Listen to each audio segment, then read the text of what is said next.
Merhaba arkadaşlar, ben Ümit Kirenci. Bugün yeni aldığım ürünümü size tanıtacağım.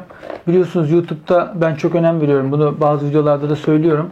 Ürün inceleme açısından benim tek referansım şu an YouTube. Önceden web sitesinde veya forumlarda yorum arıyorduk ama şimdi kesinlikle bir kullanıcının YouTube'daki deneyimi benim için çok daha önemli. Bana da bir masaüstü hoparlör lazımdı. Burada benim bir soundbar'ım var. Samsung marka. Bunun yerine bir şey bakıyordum. Geçen gün Mesut Çevik videosunda kendi sistemini tanıtmıştı. Orada gördüm bunu da. Merak ettik. Gittik aldık Teknosa'dan. Hediye çekimiz vardı. Onunla ilgili de belki bir kısaca değinirim. Bakalım. Merak ediyorum aslında. Tabi bu soundbar'ın yerini tutamayacaktır. Bu 290 wattlık bir sistemdi. İnşallah tatminkar olur. Görelim. Şimdi bir kutuyu açayım. Biz Z207 versiyonunu aldık. Bunun bir de Z200'ü vardı yanlış hatırlamıyorsam. Bu Bluetooth destekli. Bizim odada 2 tane bilgisayarımız var. Birini kablo ile bağlayacağız bunu. Şimdi bilgisayarını da Bluetooth'la bağlayacağız. Aynı anda çalıyormuş galiba. Tam emin değilim ama öyle bir şey diyordu sanırım videoda. Çünkü bunun 10 watt peak güç çıkışı var. RMS değeri 5 watt. Bluetooth versiyonu 4.1. 20 metre sanırım var. Erişim alanı var. Kulaklık çıkışı varmış üstünde. Ya bu güzel olur yani. Fazla arkaya uzatmadan üstünden alırız. Büyüklüğünü falan da çok merak ediyorum. Yani çünkü bu soundbar'da ben çok müzik dinliyorum. Çalışırken de sürekli müzik açık olur arka planda.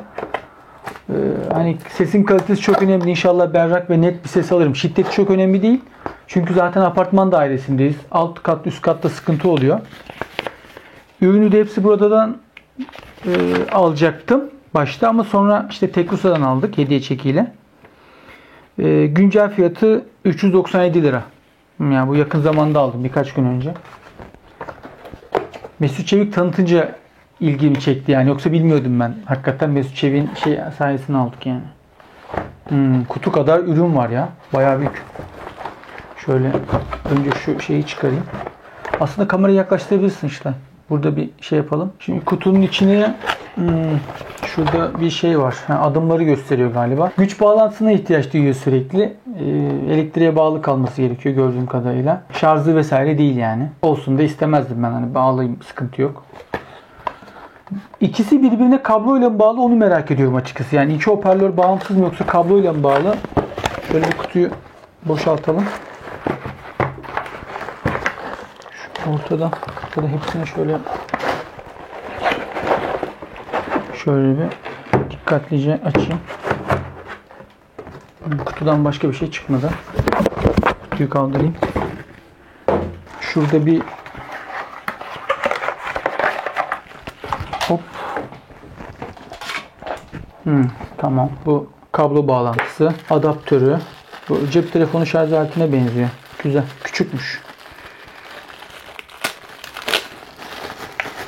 Bende eskiden Logitech'in bir şeyi vardı. 2+1'i vardı. Ondan çok memnundum. Yani Logitech'in zaten genel olarak ürünlerinden memnunum. Adaptörü de 5 volt 1,5 amperlik bir adaptör. Aslında bu ne yapıyor? 7,5 watt mı yapıyor? Değil mi? 7,5 watt yapıyor ama 10 watt pik gücü var. Nasıl besleyecek bu bunu? Yani biraz geldi. Yani elektronikçi arkadaşlar yapabilir ama gerçi kapasitör tarzı şeyler oluyor değil mi böyle sistemlerde? Hani içeride ani güç ihtiyaçlarını da karşılasın diye. 7,5 watt yoksa adaptör. Bu zaten kablosuydu. Bu her incelemede söyleniyor ya okumadığımız diye. Tamam. Kullanım kılavuzu. Büyüklüğü fena değil. Büyüklüğünü beğendim. Ya kutudan daha küçük bir şey çıkar diyordum ama nereden baksanız 250-270 mm'lik bir hoparlör yüksekliği var. Dediğim gibi ben ses anlamında bu soundbar'ın yerini karşılamasını beklemiyorum ama çünkü 290 watt bu soundbar. Altta bas ünitesi var. Burada hoparlörleri var. Hiçbir zaman bunun tadını vermeyecektir diye düşünüyorum. Bir test yapacaktım ben. Cep telefonuma uygulama yükledim hatta. Böyle ses desibelini ölçeyim diye ama şu soundbar'ı bir son sesi açtım. Yani kıyas olamaz diye vazgeçtim şu an az önce. Hatta bir tane müzik açtım dinleriz diye. Şunu da kaldırayım. Müzik başlıyor. Ya bununla kıyaslanamaz ya. Ya bu 40'a kadar yükseliyor. Tabii kendi içinde seviyesi var da. Yani kıyaslanmasını beklemiyorum yani. Hani şöyle bir azıcık dinleyelim. 20. saniyedeymişiz. Bunu da açarım ben. Şu an ses seviyesi de 30'da. 30'a alayım. Bu benim normalde akşam saatinde dinlediğim maksimum seviye 30'dur yani. 20-25 arasında dinliyorum.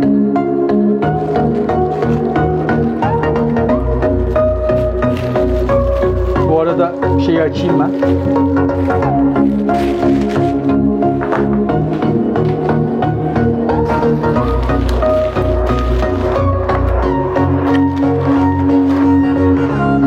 Evet, yükseliyor.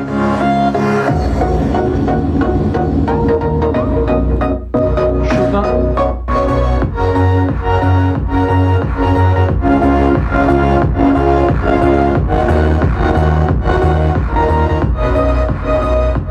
yani 50'ye kadarmış.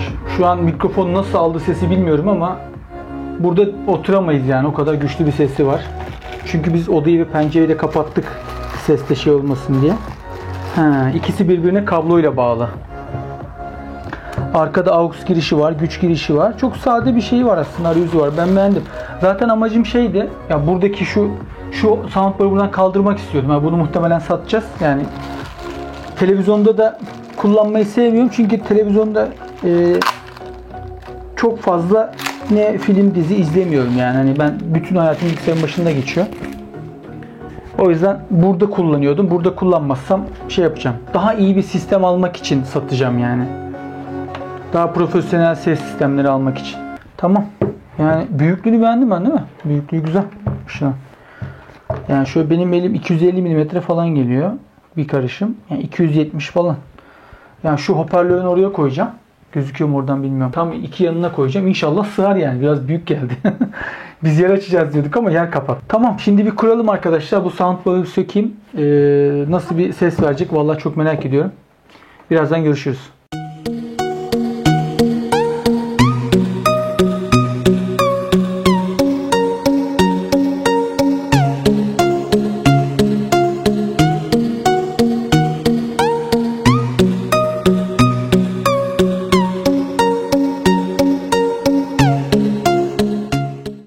Şimdi şeyi taktık. Tabii öncekinde 2 tane güç girişi vardı. Şimdi 1'e düştü. Bir tane küçük adaptör taktım. Biraz kablo trafiğim oldu. İnce kablolar ama mesafesi bence yeterli. Buradan buraya neredeyse 1,5 metre en az mesafe var. İkisinin arasında kablo var. Bir de ne geçti? Tabii aux girişi diyeyim. Ya da aux girişi değil. Normal yani jack bağlantısını yaptım. Bu bilgisayarın arkasında bir tane altında dock station var. Ona bağladım. Şimdi gücünü de bağladım. Bakalım. Ses sonuna getirdim. Normalde olur böyle mesela eski teyplerde de öyleydi. Ses sonuna kadar açınca böyle bir uğultu oluyordu. Bunda var mı? Hiçbir şey duymuyorum. Ses sonuna getirdim. 20. saniyeye bir geleyim.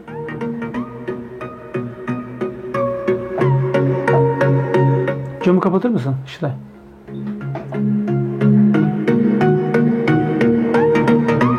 Açıyorum sesi yavaş yavaş.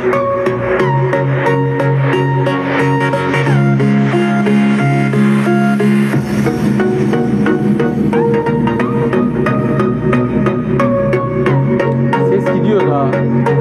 Şu an sonda. Bayağı iyi. Değil mi?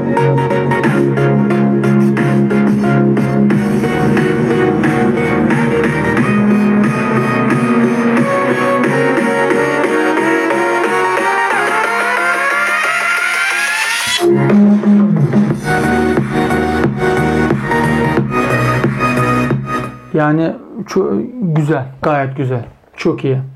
Şu barın yerini kesinlikle almış. Tabii ki baslar şey gibi değil. Sonuçta diğer sistemde altta bir bas vardı. Asıl amacı bas yapmak. Bir de zemine koyuyorsunuz onu. Çok daha böyle dup dup vuruyordu ama bunda da var bas. Tabii ki o tad yok. Yani doğal olarak o tad yok. Tam bir kıyas da değil. Ama kesinlikle lezzetli, temiz bir ses var. Çatırtı patırtı yok en sonda. Ses çok temiz ve berrak. Ya ben bunu kesinlikle kullanırım. Ses güzel yani. Şu an kabloyla bağlı. Bluetooth'u deneriz birazdan. Açsana işte Bluetooth'unu bilgisayarın. Çünkü hatırlıyorum. Bluetooth'la bağladığınızda ikisinden de aynı anda ses alabiliyorsunuz. Hani bu da önemli bir özellik. Benim tercih etme sebeplerimden biri o. Çünkü kurmayacağız bunu. Bu bilgisayar kabloyla bağlı. Yandaki dizüstü Bluetooth'la bağlı. Her zaman aktif olacak aslında hoparlör. Bir de Bluetooth'ta ses şiddeti falan değişiyor mu onu merak ediyorum. Ama şu an çok güzel ya. Yani ben bir de tabii bir iki Türkçe şarkı açmam lazım. Bu da bildiğim bir parça ama ses bayağı iyi yani. Şeyler falan iyi yani. Bir de vuruyor, boş değil, vuruyor yani.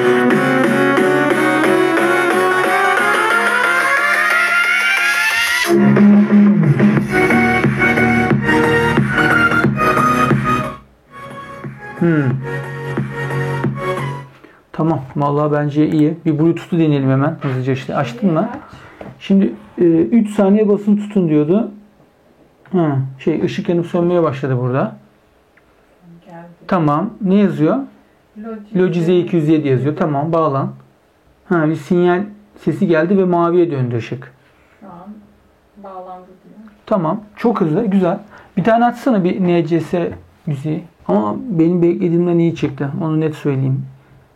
Bir iki inceleme okumuştum yani izlemiştim pardon. İyi diyorlardı. Tabii mikrofondan sesin alınması çok ama belli bir seviyeden sonra ben alındığını sanmıyorum zaten. Bunlar öyle üst düzey mikrofonlar değil.